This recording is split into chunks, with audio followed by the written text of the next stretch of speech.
நீங்கள் தங்கம் வாங்க போகிறீங்களா?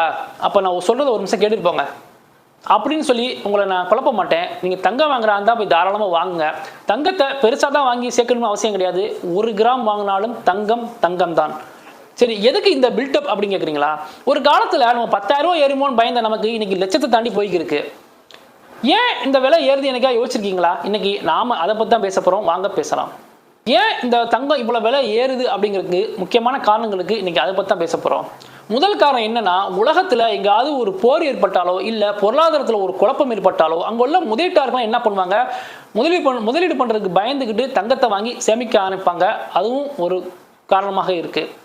ரெண்டாவது காரணம், தங்கம் சர்வதேச சந்தையில் தங்கத்தை அமெரிக்கா டாலர் தான் கணக்கிடப்படுகிறது.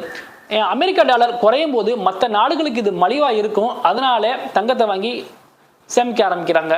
மூன்றாவது காரணம் என்ன அப்படின்னா, நம்ம நாட்டு ரிசர்வ் பேங்க் மாதிரி மற்ற நாட்டிலையும் மெயின் பேங்க் இருக்கும். அவங்க தன்னுடைய நாட்டோட பணத்தை மதிப்பை கூட்டுறதுக்காண்டி தங்கத்தை வாங்கி சேமிப்பாங்க. இதனாலேயே சர்வதேச சந்தையில் தங்கம் டிமாண்ட் ஆகி விலை ஏறமிக்க அதுவும் ஒரு காரணமாக இருக்குது. நான்காவது காரணம், நம்ம நாடு இந்தியா. நம்ம முதலிடம் தாண்டி ஒரு கலாச்சாரமாகவே பார்க்கப்படுது தங்கத்தை வாங்குறது.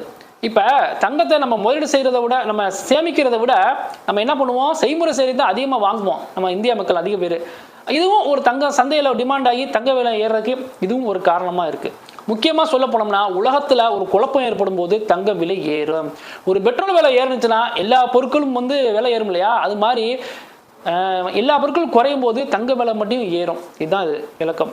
இதை ஏன் தெரிஞ்சுக்க என்ன பண்ண போறீங்க கேட்குறீங்களா? எல்லாமே கல்வி தான். இதுவும் பொது அறிவு தான்.